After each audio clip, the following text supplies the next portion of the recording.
আকাশবাণী কলকাতা, খবর পড়ছি প্রবাল বন্দ্যোপাধ্যায়। এখনকার বিশেষ বিশেষ খবর।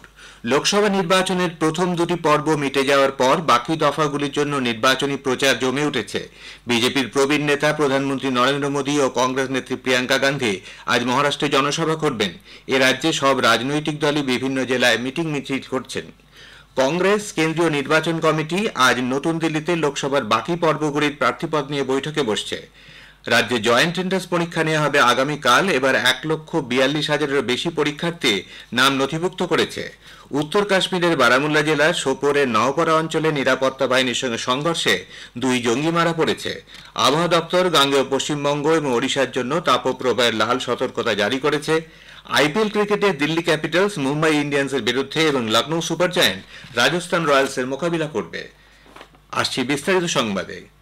দ্বিতীয় দফার ভোট পর্ব মিটে যাওয়ার পর তৃতীয় ও বাকি পর্যায়ের জন্য প্রচার জমে উঠেছে। প্রবীণ বিজেপি নেতা প্রধানমন্ত্রী নরেন্দ্র মোদী আজ বিকেলে মহারাষ্ট্রের কোলাপুর শহরের তপোবন গ্রাউন্ডে কোলাপুর ও হাতকানাঙ্গালের মহাউতি প্রার্থীদের সমর্থনে জনসভা করবেন। কংগ্রেস নেত্রী প্রিয়াঙ্কা গান্ধী দলীয় প্রার্থীর সমর্থনে জনসভা করবেন লাতুর জেলার উদগির শহরে। এই আসনগুলিতে তৃতীয় দফার 7ই মে ভোট নেওয়া হবে। প্রধানমন্ত্রী আজ গোয়ার ভাস্কোতে এক নির্বাচনী প্রচারে যোগ দেবেন। গোয়ার 2টি লোকসভা আসনে ভোট হবে 7ই মে। বিজেপি নেতা স্বরাষ্ট্রমন্ত্রী অমিত শাহ আজ গুজরাটের পোরবন্দর, ভারুচ ও পঞ্চমহলে দলীয় প্রার্থীদের সমর্থনে 3টি জনসভা করবেন। ভাদোদরায় তার একটি রোড শো করারও কথা। কংগ্রেস নেত্রী প্রিয়াঙ্কা গান্ধী ভাদ্রা ও ভালসাদ জেলার ধরমপুরে একটি নির্বাচনী সমাবেশে ভাষণ দেবেন। দক্ষিণ গুজরাটে এটি হবে তার প্রথম প্রচার। প্রবীণ কংগ্রেস নেতা মুকুন্দ ওয়াসনিক এবং রাজ্য কংগ্রেসের শক্তি সিং গোহিলও প্রচারে সামিল হবেন। দ্বিতীয় পর্যায়ের ভোট মিটে যাওয়ার পর বাকি পর্বের প্রচার জমে উঠেছে। তৃণমূল কংগ্রেস নেত্রী মুখ্যমন্ত্রী মমতা ব্যানার্জি আজ আসানসোলে 2টি জনসভা করবেন। ওই আসনে তৃণমূল কংগ্রেস প্রার্থী শত্রুঘ্ন সিনহা হয়ে প্রচারে কুলটিতে উষাগ্রামের বয়েজ স্কুলের মাঠে 2টি জনসভা করবেন তিনি। তৃণমূল কংগ্রেসের সাধারণ সম্পাদক অভিষেক বন্দ্যোপাধ্যায় পূর্ব বর্ধমান ও বীরভূমে ভোট প্রচারে অংশ নেবেন। তার প্রথম সভাটি হবে পূর্ব বর্ধমান লোকসভার জামালপুরে। দুবরাজপুরে তার অপর একটি জনসভা করার কথা। তৃণমূল কংগ্রেস নেতা ফিরহাদ হাকিম আজ মালদার রতুয়া ও পুকুরিয়া এক জনসভা করবেন।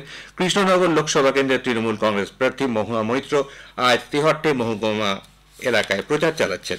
বিরোধী দলনেতা শুভেন্দু অধিকারী দলীয় প্রার্থী অভিজিৎ গঙ্গোপাধ্যায়ের সমর্থনে তমলুক ও মহিষাদলে আজ 2টি মিছিল করবেন। কৃষ্ণনগরের বিজেপি প্রার্থী অমৃত রায় আজ শহরের কয়েকটি ওয়ার্ডে প্রচার করছেন। অন্যদিকে সিপিআইএম প্রার্থী এস.এম. সাদি প্রচার করছেন কৃষ্ণনগরের দেবগ্রাম এলাকায়। মুর্শিদাবাদের ডোমকলে সিপিআইএম প্রার্থী মোহাম্মদ সেলিমের সমর্থনে এক সমাবেশে ভাষণ দেবেন প্রদেশ কংগ্রেস সভাপতি অধীর রঞ্জন চৌধুরী। কলকাতায় আজ বামেদের 2টি মিছিল রয়েছে। প্রথমটি দক্ষিণ কলকাতায় সিপিএম প্রার্থী সায়রা শাহ আলমের সমর্থনে। যাদবপুরে সিপিএম প্রার্থী সৃজন ভট্টাচার্যের সমর্থনে দ্বিতীয়টি। 2টি মিছিলেই থাকবেন সিপিআইএম পলিট ব্যুরো সদস্য বৃন্দা কারাত, থাকবেন ছাত্রনেত্রী ঐশী ঘোষও। সিপিআইএম রাজ্য সম্পাদক মোহাম্মদ সেলিম মুর্শিদাবাদের ডোমকল, মিয়ারবাগান সহ বিভিন্ন জায়গায় প্রচারে যোগ দেবেন। আইএসএফ নেতা নৌশাদ সিদ্দিকী পূর্ব মেদিনীপুর তমলুক ও হাওড়ার উলুবেড়িয়ায় 2টি জনসভায় সামিল হবেন। লোকসভা নির্বাচনে চতুর্থ দফার জন্য জমা পড়া মনোনয়নপত্রগুলি গতকাল পরীক্ষা করে দেখা হয়। এই দফায় এই রাজ্যের 8টি আসন বহরমপুর, কৃষ্ণনগর, রানাঘাট, বর্ধমান, পূর্ব বর্ধমান, দুর্গাপুর, আসানসোল, বোলপুর ও বীরভূমে 13ই মে ভোট নেওয়া হবে। প্রার্থীপদ প্রত্যাহারের শেষ দিন সোমবার 29শে এপ্রিল। লোকসভা নির্বাচনে আম আদমি পার্টির প্রার্থী হয়ে জেলবন্দি দিল্লির মুখ্যমন্ত্রী অরবিন্দ কেজরিওয়ালের স্ত্রী সুনিতা প্রচার করবেন। আজ নতুন দিল্লিতে সাংবাদিক সম্মেলনে আপ নেত্রী আতিশি বলেন, পূর্ব দিল্লি আসনে একটি রোড শোতে অংশ নেবেন সুনিতা কেজরিওয়াল। তিনি পাঞ্জাব, হরিয়ানা এবং গুজরাটেও দলীয় প্রার্থীদের সমর্থনে প্রচার চালাবেন। তেলেঙ্গানায় 17টি লোকসভা আসনে মনোনয়নপত্র খতিয়ে দেখার পর 400টির মতো বাতিল হয়েছে। 1400-র মতো প্রার্থীপদ দাখিল করা হয়।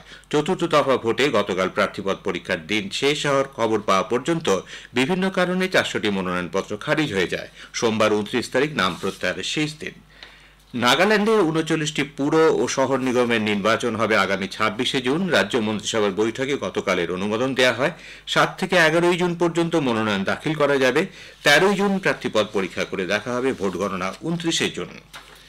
নির্বাচন কমিশন তেলেঙ্গানায় কংগ্রেসের তারকা প্রচারক রাজ্যের মন্ত্রী কোন্ডা সুরেখাকে ভারত রাষ্ট্র সমিতি বিআরএস এবং ওই দলের কার্যকরী সম্পাদক কেটি রামারাওয়ের বিরুদ্ধে আপত্তিকর মন্তব্য করার অভিযোগে সতর্ক করে দিয়েছে। বিআরএস এর মুখপাত্র কর্ণে প্রভাকর 6 এপ্রিল কমিশনের কাছে অভিযোগ জানায় কোন্ডা সুরেখা 1 এপ্রিল একটি সাংবাদিক সম্মেলন করেন। ওই সম্মেলনে সুরেখা অভিযোগ করেন কেটি রামারাও চলচ্চিত্র অভিনেত্রীদের ব্ল্যাকমেল করতেন। তিনি সরকারি আধিকারিকদের এমন এক পরিস্থিতির সম্মুখীন করতেন এর ফলে তারা চাকরিচ্যুত হওয়া বা কারাবাসী আশঙ্কায় দিন কাটাতেন। বিআরএস মুখপাত্র অভিযোগ করেছিলেন কংগ্রেস নেত্রীর অভিযোগগুলি ভিত্তিহীন। নির্বাচন কমিশন রাজ্যের মুখ্য নির্বাচনী আধিকারিক বিআরএস এর আনা অভিযোগ তদন্ত করে দেখার নির্দেশ দেয়। তাতে জানা গেছে শ্রীমতী সুরেখার আনা অভিযোগ সঠিক নয়, এই আচরণ আদর্শ আচরণবিধির পরিপন্থী। লোকসভা নির্বাচনে বাকি থাকা কয়েকটি কেন্দ্রের প্রার্থী তালিকা চূড়ান্ত করতে কংগ্রেসের কেন্দ্রীয় নির্বাচন কমিটি আজ সন্ধ্যায় নতুন দিল্লিতে দলের সদর দপ্তরে বৈঠকে বসছে। দলের সর্বভারতীয় সভাপতি মল্লিকার্জুন খার্গে এই বৈঠকে সভাপতিত্ব করবেন। কংগ্রেসের সংসদীয় দলের চেয়ারপারসন সোনিয়া গান্ধী, দলের সাধারণ সম্পাদক কেসি বেণুগোপাল সহ প্রবীণ কংগ্রেস নেতৃত্ব আজকের বৈঠকে উপস্থিত থাকবেন। খবর শুনছেন আকাশবাণীর কলকাতা কেন্দ্র থেকে। রাজ্যে জয়েন্ট এন্ট্রান্স পরীক্ষা নেওয়া হবে আগামীকাল। ইঞ্জিনিয়ারিং, ফার্মেসি ও স্থাপত্যবিদ্যার কলেজগুলিতে ভর্তির জন্য প্রবেশিকা পরীক্ষা এবার 1,42,000-এরও বেশি ছাত্রছাত্রীর নাম নথিভুক্ত করেছে। 328টি কেন্দ্রের পরীক্ষায় নেওয়া হবে। এর মধ্যে রাজ্যের বাইরে 3টি কেন্দ্র রয়েছে, 2টি ত্রিপুরার আগরতলা, একটি অসমের শিলচরে। সকাল 11টা থেকে 1টা এবং 2টো থেকে 4টে পর্যন্ত দুভাগে এই পরীক্ষা নেওয়া হবে। গরমের হাত থেকে বাঁচতে পড়ুয়াদের সকাল 9:30তেই পরীক্ষা কেন্দ্রে পৌঁছে যাওয়ার পরামর্শ দিয়েছে রাজ্য জয়েন্ট এন্ট্রান্স বোর্ড। পরীক্ষা কেন্দ্রগুলিতে নিরবিচ্ছিন্ন বিদ্যুৎ সরবরাহ রাখতে অনুরোধ করা হয়েছে বলে WBJE রেজিস্ট্রার দিব্যেন্দু কর জানিয়েছেন। এছাড়া প্রতিটি কেন্দ্রে জেনারেটরের ব্যবস্থা রাখতে বলা হয়েছে। পরীক্ষার্থীদের সুবিধার্থে পূর্ব রেল ওই দিন হাওড়া ডিভিশনে বিশেষ ট্রেন চালানোর সিদ্ধান্ত নিয়েছে। সকাল 5:45 থেকে 8:40 পর্যন্ত এবং বিকেল 4:25 থেকে 6:15 পর্যন্ত এই বিশেষ ট্রেন পরিষেবা দেওয়া হবে বলে পূর্ব রেলের মুখ্য জনসংযোগ আধিকারিক কৌশিক মিত্র জানিয়েছেন। মেট্রো রেলও আগামীকাল উত্তর দক্ষিণে ব্লু লাইনে বিশেষ ট্রেন চালাবে। কবি সুভাষ, দমদম ও দক্ষিণেশ্বর 3টি স্টেশনই সকাল 9টার পরিবর্তে ট্রেন চলাচল শুরু হবে 8:30টায়। সরকারি এবং বেসরকারি বাস পরিবহন সংস্থাগুলিও পর্যাপ্ত পরিমাণে বাসের ব্যবস্থা রাখবে বলে জানিয়েছে। উত্তর কাশ্মীরের বারামুল্লা জেলায় সোপোরের নাওপোরা অঞ্চলে নিরাপত্তা বাহিনীর সঙ্গে সংঘর্ষে 2 জঙ্গি মারা পড়েছে। নিহত জঙ্গিদের পরিচয় এখনো জানা যায়নি। ঘটনাস্থল থেকে অস্ত্রশস্ত্র, গোলাবারুদ ও বেশ কিছু আপত্তিকর নথিপত্র উদ্ধার হয়েছে।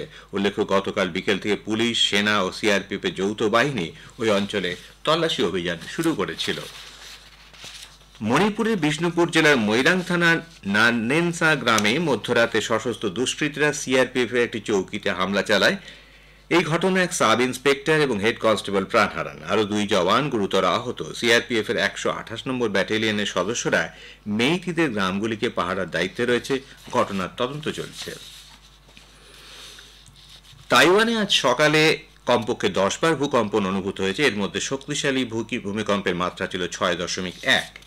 আবহাওয়া দপ্তর গাঙ্গেয় পশ্চিমবঙ্গ এবং ওড়িশার জন্য তাপপ্রবাহের লাল সতর্কতা জারি করেছে। পূর্ব ও দক্ষিণ ভারতের বিভিন্ন অংশে ও আগামী 5 দিন তীব্র তাপপ্রবাহের মতো পরিস্থিতি থাকবে বলে আবহাওয়া দপ্তর পূর্বাভাস দিয়েছে। গোটা গাঙ্গেয় পশ্চিমবঙ্গ এবং হিমালয় সংলগ্ন পশ্চিমবঙ্গ, বিহার, ঝাড়খণ্ড, ওড়িশা, কর্ণাটক, উপকূলবর্তী অন্ধ্রপ্রদেশ ও ইয়ানামের বিক্ষিপ্ত কিছু অংশে তাপপ্রবাহ চলবে। অন্যদিকে মধ্য ভারতে আজ ও উত্তর পশ্চিম ভারতের সমতল অংশে রবিবার পর্যন্ত বজ্রবিদ্যুৎ সহ বৃষ্টির পূর্বাভাস দেওয়া হয়েছে। হিমালয়ের পশ্চিমাঞ্চলে এ মাসের 29 তারিখ পর্যন্ত এই ঝড় বৃষ্টি চলবে। ওড়িশার বেশিরভাগ অঞ্চলেই তীব্র তাপপ্রবাহ চলছে। আঙ্গুল, বোলাঙ্গীর, বৌদ্ধ ও নোয়াপাড়ার পারদ 44 ডিগ্রি সেলসিয়াসে পৌঁছেছে। আইপিএল ক্রিকেটে আজ 2টি খেলা হবে। প্রথম ম্যাচে দিল্লি ক্যাপিটালস মুম্বাই ইন্ডিয়ান্সের বিরুদ্ধে খেলবে। দিল্লির অরুণ জেটলি স্টেডিয়ামে এই খেলা হবে বিকেল 3:30। লখনৌয়ের একানা স্টেডিয়ামে সন্ধ্যে 7:30টায় দ্বিতীয় ম্যাচে লখনৌ সুপার জায়ান্টস রাজস্থান রয়্যালসের মোকাবিলা করবে। শেষ করার আগে বিশেষ খবরের কিছু অংশ আবার পড়ছি। লোকসভা নির্বাচনের প্রথম 2টি পর্ব মিটে যাওয়ার পর বাকি দফাগুলির জন্য নির্বাচনী প্রচার জমে উঠেছে। বিজেপির প্রবীণ নেতা প্রধানমন্ত্রী নরেন্দ্র মোদী ও কংগ্রেস নেত্রী প্রিয়াঙ্কা গান্ধী আজ মহারাষ্ট্রে জনসভা করবেন। কংগ্রেস কেন্দ্রীয় নির্বাচন কমিটি আজ নতুন দিল্লিতে লোকসভার বাকি পর্বগুলির প্রার্থীপদ নিয়ে বৈঠকে বসছে। রাজ্যে জয়েন্ট এন্ট্রান্স পরীক্ষা নেওয়া হবে আগামীকাল। এবার 1,42,000-এরও বেশি পরীক্ষার্থী নাম নথিভুক্ত করেছে। খবর শেষ হলো।